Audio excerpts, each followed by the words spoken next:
నమస్తే, welcome to tea news. బులెటిన్లో ముందుగా హెడ్లైన్స్ చూద్దాం. నర్సింగ్ ఆఫీసర్ల పోస్టింగ్ కౌన్సిలింగ్లో ఉద్రిక్తత, నియామకాల్లో అవినీతి జరుగుతుందని నర్సుల ఆందోళన. రుణమాఫీ కాక జాబితాల పేర్లు లేక రైతుల ఆందోళన, బ్యాంకర్లు అధికారుల చుట్టూ అన్నదాతల చక్కర్లు. కేసీఆర్ హయాంలో దేశానికి ఆదర్శంగా తెలంగాణ, నీతి ఆయోగ్ రిపోర్టు నిదర్శనమన్న కేటీఆర్. వ్యవసాయాన్ని పండుగలా మార్చిన ఘనత కేసీఆర్దే, రైతుల సంక్షేమానికి 1,00,000 కోట్లు ఖర్చు చేశామన్న హరీష్ రావు. తెలంగాణ వ్యాప్తంగా మోస్తారు నుంచి భారీ వర్షాలు, రాబోయే 2 రోజుల పాటు పలు జిల్లాల్లో వర్షాలు. మహిళల ఆసియా కప్ తొలి మ్యాచ్లో టీమిండియా విన్, పాకిస్తాన్పై విజయంతో 2 పాయింట్లు సాధించిన భారత్.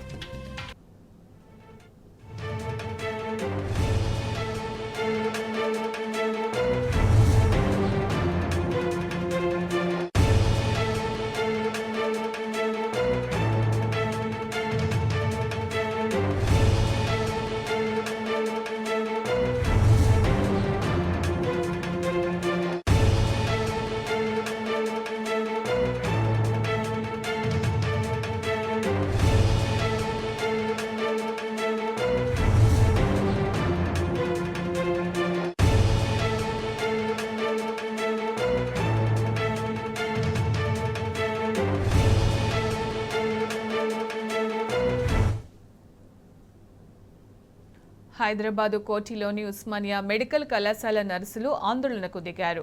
స్టాఫ్ నర్సుల కౌన్సిలింగ్లో అవకతవకలు నిరసిస్తూ ధర్నా చేపట్టారు. కోటి సుల్తాన్ బజార్ రోడ్లను దిగ్బంధించడంతో భారీగా ట్రాఫిక్ స్తంభించింది. శుక్రవారం మధ్యాహ్నం 2 గంటలకు పిలిచి రాత్రి వరకు కౌన్సిలింగ్కు ప్రారంభించలేదని అభ్యర్థులు ఆవేదన వ్యక్తం చేశారు. ఆప్షన్స్ ఇచ్చినా దాని ప్రకారం బదిలీ చేస్తలేరని నర్సింగ్ స్టాఫ్ ఆందోళన వ్యక్తం చేశారు. వెంటనే కౌన్సిలింగ్ రద్దు చేయాలని నర్సింగ్ ఆఫీసర్స్ డిమాండ్ చేస్తున్నారు.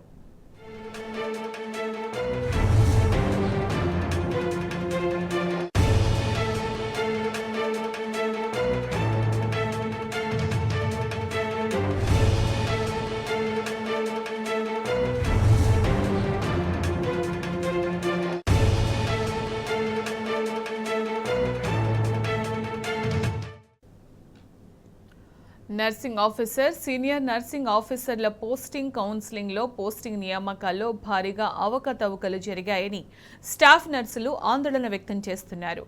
4 ఏళ్లు నిండిన సిబ్బంది అందరినీ మార్చే పనిలో ప్రభుత్వం ఉందని ఆరోపిస్తున్నారు. సీజనల్ వ్యాధులు ప్రబలే సమయంలో ఇంత పెద్ద స్థాయిలో ట్రాన్స్ఫార్మ్ ఏమిటని నిలదీశారు. కౌన్సిలింగ్ పేరుతో అవినీతికి పాల్పడుతున్నారని ఆరోపించారు. నర్సింగ్ ఆఫీసర్ల కౌన్సిలింగ్ కేంద్రంలో గందరగోళం నెలకొంది. న్యాయం చేయాలంటూ కోఠీలో నర్సింగ్ ఆఫీసర్లు ప్రభుత్వానికి వ్యతిరేకంగా పెద్ద ఎత్తున నినాదాలు చేశారు.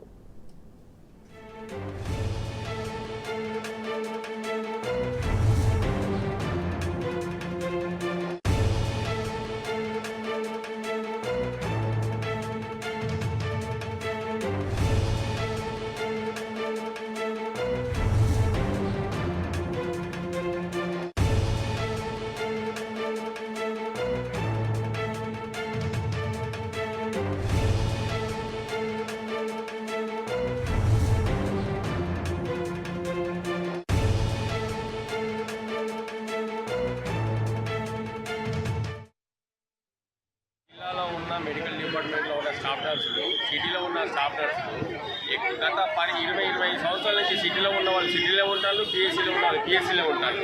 వాళ్ళని డిసిప్లిన్ చేయడం లేదు, వీళ్ళని అడిసిప్లిన్ చేయడం. ప్రతిసారి ఏదో విధంగా ఏదో నయానా బాగా ఏం జరుగుతుందన్న విషయం మాకు తెలుసు, కానీ బయటికి రావట్లేదు. ఏ గవర్నమెంట్ ఉన్నా అదే పరిస్థితి. గత ప్రభుత్వం 2018లో కూడా పారదర్శకంగా జరుగుతున్న గవర్నమెంట్ కూడా ఏం చేయలేకపోయింది, ఎక్కడో లక్కనే ఉంచింది. ఓన్లీ 370 జీవో వల్లే తప్పితే మిగతా ఎవరిని టచ్ చేయకుండా పిహెచ్సిలో ఉన్న వాళ్ళు పిహెచ్సిలో, సిటీలో ఉన్న వాళ్ళు సిహెచ్సిలో, సిటీలో ఆన్లైన్ పెడతారు. ఆన్లైన్ మీద మాన్యువల్ పెడతారు. మాన్యువల్ ఇంతవరకు కూడా ఒక్కరిని కూడా ఈ లాంగ్ స్టాండ్ సీనియర్ లిస్ట్ బయటికి ఇవ్వలే.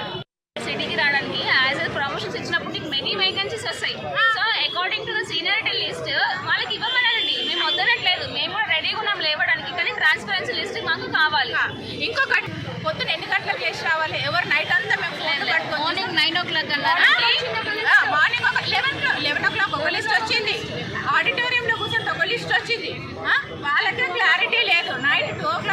ఇచ్చాం. మేము అడిగినప్పటి నుంచి 700 మెంబర్స్ చూపించారు. నైట్ దాన్ని 2000 చేసి 1600 వర్కింగ్ చేసి ఈ 700ని 40% అవుట్ స్టాండింగ్ అని పెట్టి పడేసి ఈ రోజు పెట్టిన లిస్ట్ కూడా బయట వేకెన్సీస్ పోస్ట్ చేయలేరు.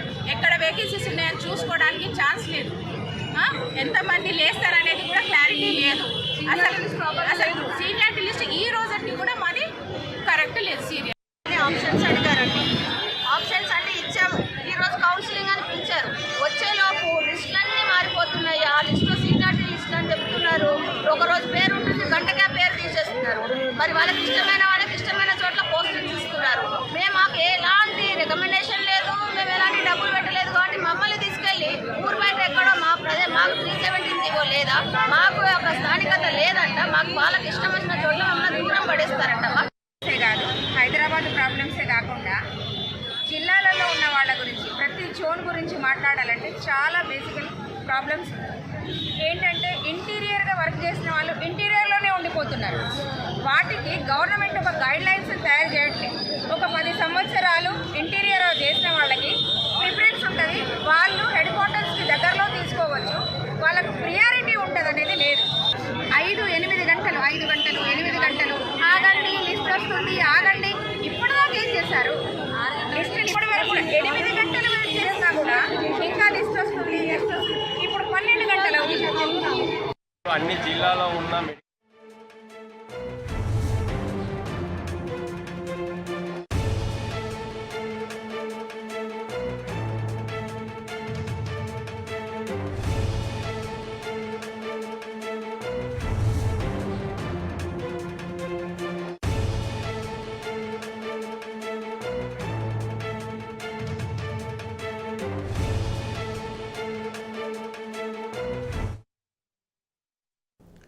నర్సింగ్ బదిలీలో అవకతవకలు జరిగాయని స్టాఫ్ నర్సులు రాత్రి రోడ్డెక్కారు.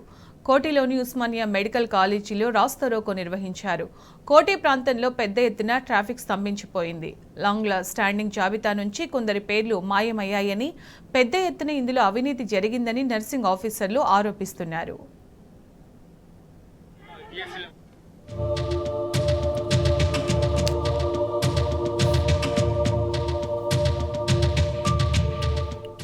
డైరెక్టర్ ఆఫ్ పబ్లిక్ హెల్త్ విభాగంలో నర్సింగ్ బదిలీల ప్రక్రియపై ఆందోళన వ్యక్తమైంది.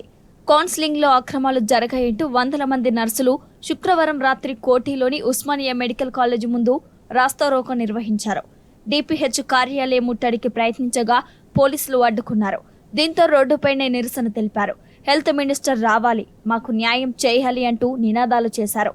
లాంగ్ స్టాండింగ్ జాబితా నుంచి పలువురి పేర్లు మాయమయ్యాయని, అర్హత లేని బయటి సంఘాల నుంచి వచ్చిన సిఫార్సు లేఖలను తీసుకుని కొందరిని రిటైన్ చేశారని, ఒక్కో బదిలీకి ₹1,00,000 డబ్బులు చేతులు మారాయని ఆరోపించారు. అటు రాత్రి వరకు నర్సుల ఆందోళన కొనసాగింది. దీంతో భారీగా ట్రాఫిక్ జామ్ అయింది. వాహనదారులు, ప్రయాణికులు తీవ్ర ఇబ్బందులు పడ్డారు.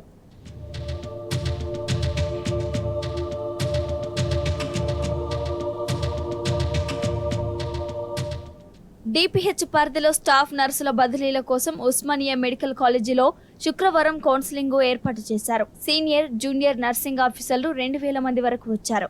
సీనియారిటీ లిస్టును ముందుగానే ప్రకటించాల్సి ఉండగా గురువారం రాత్రి ప్రకటించారు. దీంతో శుక్రవారం కౌన్సిలింగ్కు వచ్చిన తర్వాత తప్పులు ఉన్నట్లు నర్సులు గుర్తించారు. వాటిని సవరించిన తర్వాతే కౌన్సిలింగ్ చేయాలంటూ ఆందోళన ప్రారంభించారు.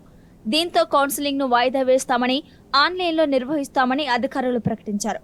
అయితే కౌన్సిలింగ్ నిర్వహిస్తామంటూ పొద్దంతా కాలయాపన చేసిన అధికారులు చీకటి పడే సమయంలో కౌన్సిలింగ్ను వాయిదా వేస్తున్నామని ప్రకటించడంతో నర్సులు ఆగ్రహం వ్యక్తం చేశారు. మెడికల్ కాలేజీ ముందు కోటి ప్రధాన రహదారిని దిగ్బంధించారు. ఆప్షన్లు ఇవ్వకుండా ఆన్లైన్ కౌన్సిలింగ్ నిర్వహిస్తే సహించేది లేదని హెచ్చరించారు.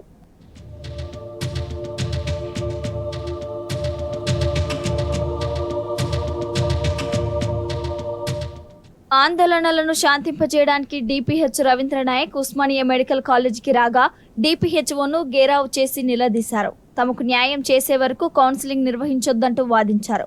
కౌన్సిలింగ్ను ఆపాలని, సీనియారిటీ లిస్టు, వేకెన్సీ లిస్టు ప్రకటించాలని, పారదర్శకంగా నర్సుల బదిలీలు జరిగేలా ఆదేశించాలని డిమాండ్ చేశారు.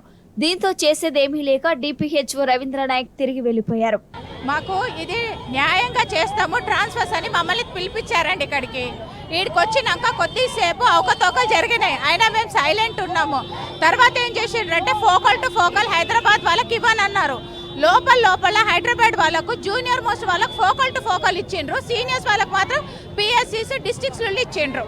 ఇది ఎక్కడ న్యాయం అని అడిగితే వాళ్ళు మీరు వెళ్ళిపోండి అని మా మీద దొబ్బేస్తున్నారు. ఒక 10 లిస్టులు వచ్చినాయి అండి, ప్రాపర్ లిస్టులు 10 లిస్టులు వచ్చినాయి, ఏది ఒకటి కరెక్ట్ లేదు. మాకు లాంగ్ స్టాండింగ్ జాబితా నుంచి 40 మంది స్టాఫ్ నర్సుల పేర్లు మాయమయ్యాయని నర్సులు చెబుతున్నారు. కౌన్సిలింగ్ జరుగుతున్న సమయంలోనే సంఘాల నాయకులమని చెప్పుకునే 2-3 లీడర్లు వచ్చి 10ల సంఖ్యలో లేఖలు అధికారులకు ఇచ్చి అందరినీ రిటైన్ చేయాలని సూచించారని తెలిపారు. సిఫారసు లేఖల్లో ఉన్న పేర్లని ఉస్మానియా, గాంధీ, నిలోఫర్, మెటర్నిటీలో పనిచేస్తున్న వారే ఉన్నట్లు తెలిసింది.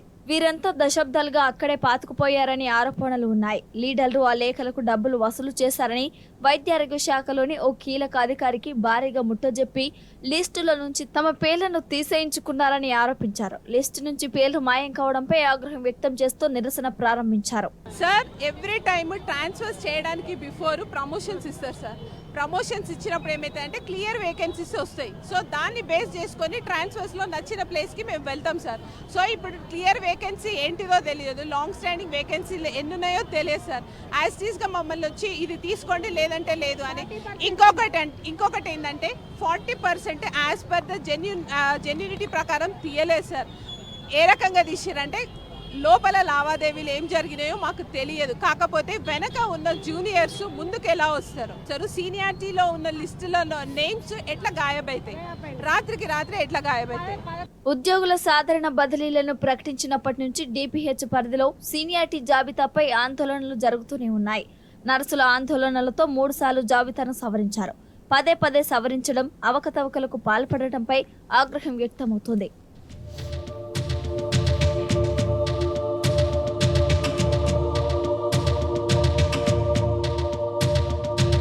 బంగాళాఖాతంలో ఏర్పడిన అల్పపీడన ప్రభావంతో రాష్ట్రంలో భారీ వర్షాలు పడే అవకాశాలున్నాయి. వచ్చే 3 రోజుల పాటు జోరు వానలు పడొచ్చని వాతావరణ శాఖ అధికారులు తెలిపారు. ఇప్పటికే రాష్ట్రంలోని పలు జిల్లాల్లో వర్షాలు కురుస్తున్నాయి. కరీంనగర్, మహబూబాబాద్, ములుగు, హనుమకొండ, వరంగల్ జిల్లాలో అక్కడక్కడ కుంభవృష్టి కురిసింది. ఇటు హైదరాబాద్ వ్యాప్తంగా చిరుజల్లులు కురుస్తూనే ఉన్నాయి. సిటీ వ్యాప్తంగా చల్లటి గాలులు వీస్తున్నాయి. వచ్చే 2 రోజులు ఆదిలాబాద్, కొమరంభీం, ఆసిఫాబాద్, మంచిర్యాల, నిర్మల్, కరీంనగర్, పెద్దపల్లి, నిజామాబాద్, జగిత్యాల, రాజన్న సిరిసిల్ల, జయశంకర్, భూపాలపల్లి, ములుగు జిల్లాల్లో భారీ నుంచి అతి భారీ వర్షాలు పడతాయని వాతావరణ శాఖ అధికారులు అంచనా వేస్తున్నారు.